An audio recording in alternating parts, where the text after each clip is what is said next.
گھر کا سامان بستر رضائیاں تک نکال کے دروازے کے اندر رکھے. بھائی سے کہا یار جو تجھے اچھا لگتا ہے رکھ لے, آدھا تیرا آدھا میرا. یہاں تک ایک وہ موقع جب اشداء علی الکفار, ایک یہ موقع رحماء بینہم. صحابہ کرام علیہم رضوان میں سے کسی کے پاس 2 باغ تھے, ایک میں کھجوریں زیادہ پکی ایک میں کم پکی. جب وہ اپنے بھائی کو دینے لگا تو اس نے کہا تجھے رسول اللہ نے میرا بھائی بنایا ہے, تجھے وہ والا باغ دوں گا جس کی کھجوریں زیادہ پکی ہوئی ہیں, وہ والا باغ دوں گا کھجوریں زیادہ پکی ہوئی. اور یار تاریخ عالم نے یہ نظارہ نہیں دیکھا کہ وہاں سے ایک شخص آیا غریب ہے رشتہ نہیں ملتا. یہاں ایک شخص نے کیا کیا, اس کو اپنے خاندان سے اپنے گھر سے رشتہ بھی دیا. کہا بھائی ہے, اس کو یہاں بسانا ہے, رکھنا ہے, لانا ہے. کوئی تہذیب کا ٹکراؤ نہیں ہوا, کوئی ان لوگوں کے آپس میں جھگڑے نہیں ہوئے, کوئی نہیں کہا کہ یہ مہاجر ہے یہ انصار ہے, کوئی کسی جگہ نہیں کہا تمہارا کھانا پینا رہنا سہنا الگ ہے, کوئی کسی جگہ بحث نہیں ہوئی, آدھا بانٹ کے دیا. اور پھر بھائی چارے کا حال یہ تھا کہ تبوک کے بعد جب بڑا مال آیا نا مسلمانوں کے پاس, ڈھیر لگ گئے, بحرین سے مال آیا تو ڈھیروں لگ گئے. تو رسول پاک صلی اللہ علیہ وسلم نے انصار مدینہ کو بلایا, مدینے والوں کو. فرمایا تم نے بڑا احسار کیا تھا اپنے بھائیوں پر, تم نے اپنی آدھی جائیدادیں دے دی تھی, تم نے رحماء بینہم کا پورا مظاہرہ عملاً کر کے دکھایا تھا. اب مال آ گیا ہے, 2 آپشن میں تمہیں دیتا ہوں, 2 قسم کی ترجیحات, ایک چیز قبول کر لو. کہ یا رسول اللہ صلی اللہ علیہ وسلم حکم فرمائیے. فرمایا یہاں تو جو مال تم نے اپنے مہاجر بھائیوں کو دیا ہے وہ واپس لے لو, وہ تم واپس لے لو, اور یہ جو مال آیا یہ میں ان میں بانٹ دیتا ہوں. یا اس طرح کرو کہ میں یہ مال تمہارے درمیان آپس میں آدھا آدھا بانٹ دیتا ہوں, یا تمہیں کچھ فیصد زیادہ دے دیتے ہیں انہیں کم دے دیتے ہیں. بات ہو رہی تھی, انصار چپ تھے. حضور نے فرمایا بولتے کیوں نہیں, پتہ محبوب کو بھی ہے کہ یہ بولیں گے تو مجھے بھی ٹھنڈ پڑے گی اور قیامت تک ساری امت کو سکون ملے گا. فرمایا بولو. تو انصار مدینہ بولے تو رو کے بولے, کہا محبوبہ ہم نے مال کیا کرنا ہے, ہمارے پاس رسول پاک جو موجود ہے. یا رسول اللہ ہم نے کیا کرنا ہے مال کا, حضور جو اب آیا یہ بھی سارا انہیں دے دے, جو ہم نے دیا تھا انہیں وہ بھی ان کے پاس رہنے دیں, اور یا رسول اللہ جو بعد میں آئے وہ بھی انہیں دے دیں. ہماری شرط یہ ہے کہ ہمارے درمیان اللہ کے رسول موجود رہنے چاہیے, محبوب ہمارے درمیان رہیں, مال و دولت کی ہمیں ضرورت ہے. یہ رحماء بینہم ہے, آپس میں بانٹ کے ہر چیز اپنے بھائیوں کو دے دی. حضرت عمر عیسائی بادشاہ ٹائم مانگتا تو کہتا ہے کوئی ٹائم نہیں, چل دوڑ جا.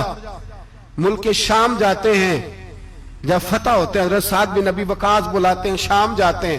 تو حضرت عمر کہتے ہیں شام آئے ہیں یار, سب سے پہلا کام یہ کر بلال کا تو پتہ کر. یہاں سنا ہے بلال حبشی کا مکان بھی کہیں نیڑے نیڑے ہے, پتہ تو کر. حضرت بلال حبشی حضرت سیدنا سعد کہنے لگے حضور بلا نہ لیں. فرمایا نہیں, وہ مصطفیٰ کا غلام ہے تو میرا تو امام ہے, میں گھر ملنے جاؤں گا. گھر رحماء بینہم, کالے رنگ کے حبشی غلام سیدنا بلال حبشی کو ملنے گھر گئے, اور جناب عمر جا کے بیٹھک میں انتظار کرنے لگے, گویا ڈرائنگ روم میں بیٹھے انتظار ہونے لگا. جناب سیدنا بلال آئے تو حضرت عمر اٹھ کے کھڑے ہوئے. ملک شام کے لوگوں نے یہ منظر عجیب دیکھا کہ جناب عمر فاروق ایک حبشی کے لیے کھڑے ہوئے, اور جب کھڑے ہوئے تو حضرت بلال کہنے لگے عمر بیٹھ جاؤ, یہ کیا کر رہے ہو. تو حضرت سیدنا عمر رو پڑے, کہنے لگے بلال تو حبشی پہلے تھا, جب سے رسول اللہ کا غلام بنا ہے ساری امت کا امام بن گیا, ساری امت کا تو امام بن گیا ہے جب سے تو نبی پاک صلی اللہ تعالی علیہ وسلم کا غلام بنا. بھائی یاد رکھے جب اشداء علی الکفار کی بات تھی تو اپنے سگے قتل ہو گئے, اور جب رحماء بینہم کی بات تھی تو پھر یہ نہیں دیکھا یہ حبشی ہے. توجہ ہے میری بات پر, جاگ رہے نا آپ لوگ, ادھر دیکھیں. پھر یہ نہیں دیکھا کہ یہ حبشی ہے, یہ رومی ہے, یہ کون ہے, پھر یہ دیکھا کہ یہ رسول اللہ کا غلام ہے صلی اللہ.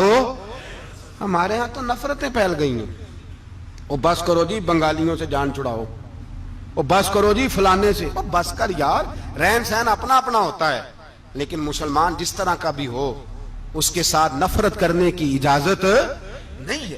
پہلی بات اشداء علی الکفار, دوسری بات رحماء بین. اب تیسری بات ہے تراہم رکعا سجدا یبتغون فضلا من اللہ ورضوانا. میں نے جو شروع میں بات کی تھی نا کہ اگر خانہ کعبہ میں 40-50 لاکھ حاجی مل کے دعا ہی مانگ لیتا دعا ہی مانگ لیتا مل کے تو کمال ہو جاتا۔ حضرت ابو بکر صدیق رضی اللہ تعالیٰ عنہ سے کسی نے پوچھا تھا بدر میں فتح کیسے ہوئی؟ اب بھی مسلمان کہتے ہیں نہیں جی کیسے لڑیں گے جی، ہمیں اپنا بڑا مسئلہ ہے۔ یہ کمزور لوگوں کی باتیں ہیں، کمزور جو خدا والے ہوتے ہیں ان کی یہ سوچ نہیں ہوتی۔ یہ آرزو کرم اور میں آپ سے کروں، یہ بھیک اس کو جیتیے جس کا خدا نہ ہو۔ یہ کمزور لوگ ہیں جو کہتے ہیں نہیں کیسے ہوگا، کس طرح ہوگا، جن کو پتا ہو کہ ہماری غیبی طاقت ہے ہماری۔ حضرت ابو بکر صدیق رضی اللہ تعالیٰ پوچھا جناب بدر میں کیسے جیت گئے؟ تلواریں زیادہ تھی، نیزے زیادہ تھے، یا آپ کو جاسوسی زیادہ تھی، پتہ زیادہ تھا کہ یوں قابو آئیں گے کافر؟ تو ابو بکر صدیق فرمانے لگے نہ نیزوں سے جیتے نہ تلواروں سے جیتے، ہم جو بدر میں جیتے ہیں تو مصطفیٰ کی نمازوں سے جیتے ہیں۔ ہمیں جو بدر میں کامیابی ملی تو رسول اللہ کی دعاؤں کی برکت سے ملی۔ فرمانے لگے کافر ساری رات شرابیں پیتے رہے، ساری رات وہ ناچ گانے میں مصروف رہے، اور میں حضور کے خیمے میں موجود تھا، نبی پاک ساری رات نماز پڑھتے رہے، ساری رات حضور نماز پڑھتے رہے، ساری رات اللہ سے دعا کرتے رہے۔ فرمایا صبح جو کامیابی ملی تو یہ مصطفیٰ کی نمازوں کی برکت سے ملی۔ ایک بزرگ کی میں بات سن رہا تھا، وہ کہہ رہے تھے اب نمازیں عبادتیں ریاضتیں بعد میں کرنا، پہلے جہاد کرو۔ کہہ رہے تھے اب نکل کر خانقاہوں سے ادا کا رسم شبیری، عبادتیں ریاضتیں تلاوتیں درود بعد میں ہوگا، پہلے جہاد۔ تو میں نے کہا صاحب عبادتیں تلاوتیں درود ہو کہاں رہا ہے، پہلے وہ جگہ تو بتائیں۔ خانقاہوں پہ تو عرس ہو رہا ہے، سال کے بعد ڈھول لگ رہا ہے۔ وہ جو زمانہ تھا نا کہ خانقاہ شریف پہ شام تک قرآن مجید ختم ہوگا، فجر کے بعد 50,000 درود پڑھا جائے گا، وہاں لوگ آئے ہیں تو وہاں ذکر کرتے کرتے لوگ اس قدر مست ہوئے کہ انہیں ہوش ہی نہیں کہاں کہ کہاں گئے، وہ تو دور ختم ہو گیا۔ اب کہاں ہے خانقاہ میں؟ اب تو نظر نیاز رہ گئی، ختم شریف رہ گیا، عرس پاک رہ گیا، باقی تو معاملہ ختم ہے۔ وہ کہاں گیا معاملہ سارا؟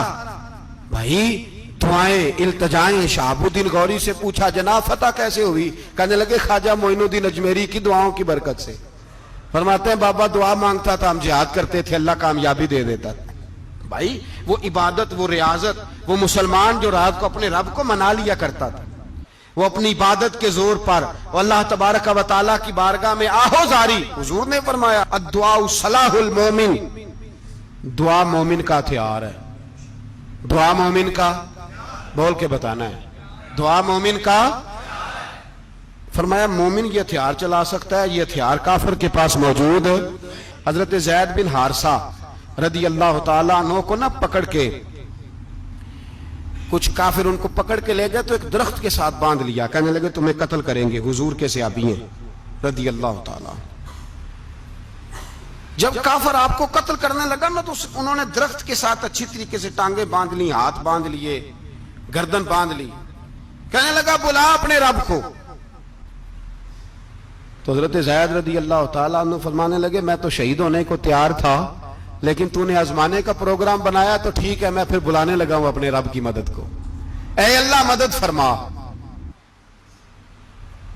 اس نے اتنی دیر میں تلوار نیام سے نکال لی، اے اللہ مدد فرما۔ اس نے جب تک دونوں ہاتھوں میں تلوار سونت لی، اے اللہ مدد فرما۔ جب تیسری بار آپ نے یہ کہا تو اس نے تلوار اٹھائی، کہا اللہ مدد فرما۔ حضرت زید رضی اللہ تعالیٰ عنہ کہتے ہیں جب چوتھی بار میری زبان سے لفظ نکلے، کافر کے ہاتھ میں تلوار تھی پر گردن بھی اس کی کٹ کے نیچے گر گئی، کہ گردن کٹ کے اسی وقت نیچے گری۔ مجھے کسی نے کھولا، نہ مارنے والا نظر آیا، نہ گردن کاٹنے والا نظر آیا، نہ مجھے کھولنے والا۔ تو میں نے کہا آنے والے تو بتا تو سوئی تو کون ہے؟ تو کہنے لگے میں جبریل امین ہوں، میں جبریل امین ہوں، میں جبریل، مجھے دشمنوں نہ چھیڑو، میرا ہے کوئی جہاں میں، مجھے دشمنوں نہ چھیڑو، میرا ہے کوئی جہاں میں ابھی پکار لوں گا، نہیں دور ہے مدینہ۔ کہا جب تو نے، حضرت جبریل کہنے لگے جب تو نے پہلی دفعہ کہا نا اللہ مدد فرما تو میں سدرۃ المنتہا پہ تھا، مجھے حکم ہوا جبریل دیر نہ کرنا۔ فرماتے ہیں جب دوسری دفعہ تو نے کہا نا اللہ مدد فرما تو میں 7ویں آسمان پہ تھا، اور جب تیسری دفعہ کہا مدد فرما تو میں پہلے آسمان پہ تھا، اور فرمایا جب تو نے کہا چوتھی دفعہ اللہ مدد فرما تو میں تیرے سرانے کھڑا تھا۔ میں تیرے سرانے. تو بھائی اب تو اجتماعی دعا بھی نہیں رہی ہماری, اب تو یہ والا سوتا بھی. اکبر الہآبادی نے کہا تھا مصیبت میں بھی اب یاد خدا ہم کو نہیں آتی, دعا منہ سے نہ نکلی جیبوں سے عرضیاں نکلی. اب بھی ہم کہتے ہیں کریں گے بات, سفیر کو بلائیں گے, ہم نے کہا ہے اس کو, تو مان جائے گا وہ آپ کی بات؟ وہ بچے کاٹ رہا ہے تو اس کو گھر بلا رہا ہے. ابھی تک ایک اتنا سا سٹینڈ کہ ان کا جو دفتر ہے سفارت خانہ وہ بند کر دیا جائے, اتنی بھی توفیق نہیں ہوئی. کہتے ہیں ٹھیک ہے شور شروع ہو رہا ہے بس چپ کر دیں گے سارے. خدا را خواب غفلت سے اٹھو, بیداری حاصل کرو. اور کچھ نہیں ہو سکتا تو کھل کے دعا تو مانگو ان کے لیے دعا تو مانگو. اللہ بڑا کریم ہے, وہ جب مدد کرنے پہ آتا ہے تو پھر بڑے بڑے کافروں کے مقابلے میں اپنے بندوں کی مدد فرماتا ہے. اور میں یہ پیغام دینا چاہتا ہوں عالم کفر کو بھی, یاد رکھیں رب کریم جب مدد کرنے پہ آئے تو اکیلے حضرت ابراہیم اور ایک طرف پوری ملت ہو تو اللہ اپنے خلیل کو بچا لیا کرتا ہے. رب کریم کی رحمت کاملہ جب فیصلہ کر لیتی ہے تو پھر نمرود جیسے سپر پاور طاقت کو رب کریم مچھر سے مروا دیا کرتا ہے. اللہ تبارک و تعالی, یہ تو مسلمان کا دعا والا سوتا ہی, وہ نکل کر خانقاہوں سے ادا کر رسم شبیری, یہ تو تب ہوگا جب خانقاہ کے اندر کوئی ذکر فکر عبادت ہو رہی ہو. اور جب وہاں حال ہی کوئی نہیں, وہاں تو رقص و سرور ہے, وہاں تو بات جھوٹی تعریفیں ہیں, ہر آدمی نے ایک بندہ ساتھ رکھا ہوا ہے تعریفیں کرنے کرانے والا, تو معاملہ ہی اور ہو گیا ہے. میرے بھائی عبادت کی لذت حضرت سیدنا عمر فاروق, سب بولیے رضی اللہ تعالی, حضرت عمر فاروق رضی اللہ تعالیٰ عنہ کا مبارک زمانہ ہے. حضرت عمر نے فوج بھیجی ایران کے حکمران کے ساتھ جہاد کرنے. ایران کے بادشاہ نے 2 عیسائی جاسوس بھیجے, کہنے لگا ذرا پتہ تو کرو مسلمانوں کا رات کا طریقہ کیا ہے, میں صف بندی کراتا ہوں. وہ ساری رات صف بندی کراتا رہا. 2 جاسوس آئے مسلمانوں کی معلومات کرنے. معلومات کر کے جب واپس گئے تو حضرت عمر فاروق رضی اللہ تعالیٰ عنہ کے سپاہیوں کو دیکھا, غور سے پلٹے تو بادشاہ کہنے لگا کیا حال دیکھ کے آئے ہو؟ کہنے لگا سارے مسلح پہ بیٹھے ہوئے, جتنے گھنٹے ہم وہاں رہے ہیں مجاہدین مسلح پہ رہے ہیں, یوں لگتا ہے جیسے ان کا دنیا داری سے کوئی تعلق. اور کہنے لگے بادشاہ کوئی ایسی طاقت ہے جس کو وہ بلا رہے تھے, کوئی ایسی قوت ہے جس کو وہ پکار رہے تھے. ہمیں بھی وہاں کھڑے ہو کے محسوس ہوتا تھا کہ ہاں کوئی ہے جو آ جائے گا ان کی مدد کے لیے, کوئی ہے جو پہنچے گا ان کی مدد کرے گا. ایران کا بادشاہ کہنے لگا مجھے سمجھ آ گئی ہے, وہ جسم کی طاقت سے ہی نہیں لڑتے, وہ کوئی غیبی طاقت ہے جس سے وہ لڑتے ہیں. بھائی وہ غیبی طاقت بھی تو ہمارے پاس ہم نے ناراض کر لیا نا, وہ بھی تو نہیں نا, مسجد کا رخ بھی تو کوئی نہیں. اور میں نے پچھلے جمعے بھی کہا تھا پھر کہتا ہوں, وہن ہو گیا امت کو. نبی پاک نے فرمایا امت کو وہ کیا ہے, دنیا سے محبت ہو گئی ہے, موت سے کراہت ہو گئی, وہن ہے. صحابہ کرام کو موت سے بڑا پیار تھا, موت سے بڑی محبت کر, ہماری طرح نہیں. وہ کہتے تھے مریں گے تو منو مٹی, تو وہاں ٹھیک ہے عذاب قبر حق ہے, لیکن میں کہا کرتا ہوں سالوں کے بعد جو پردیس سے ماں کے پاس آئے, ماں اسے عذاب نہیں دیتی, اس کا ماتھا چوما کرتی ہے. اور بھائی جو رب کریم کی بارگاہ میں جائے گا تیرا کیا خیال ہے, گل سڑ جائے گا؟ مدینے والے حبیب نے فرمایا قبر المومن روضۃ من ریاض الجنہ, فرمایا میرا مومن جب قبر میں جاتا ہے تو اللہ جنت کے سارے دروازے کھول دیتا ہے, وہ تو اللہ کی رحمت میں پہنچتا ہے. کون کہتا ہے مومن مر گئے, وہ تو قید سے چھوٹے اپنے گھر گئے. کون کہتا ہے قبر میں عذاب ہے تو صرف عذاب ہی ہے, ہاں مجرم کو سزا ملے گی, لیکن مومن ہمیشہ جہنم میں, وہ بالآخر جنت میں جائے گا, بالآخر جنت میں جائے گا. اور کسی درویش نے بات کی, وہ کر کے چلے گئے, بر کمال ہی کر گئے, کہنے لگے دوزخ میں تو کیا, میرا سایہ نہ جائے گا, کیونکہ رسول پاک سے دیکھا نہ جائے گا. نبی پاک سید عالم علیہ السلام کے غلام تو دیکھو نا, ساری زندگی عمر فاروق, بخاری پڑھو تو صحیح, ساری زندگی عمر ہر نماز کے بعد کہتے تھے اللہم ارزقنا شہادت فی سبیلک, اللہ بسترے پہ موت نہ دینا, موت مجھے شہادت کی دینا. حضرت سیدنا مولا علی شیر خدا کرم اللہ تعالیٰ وجہ الکریم ساری زندگی کہتے رہے اللہ علی نے میدان میں عمر گزاری ہے, اسے شہادت کی موت عطا فرما.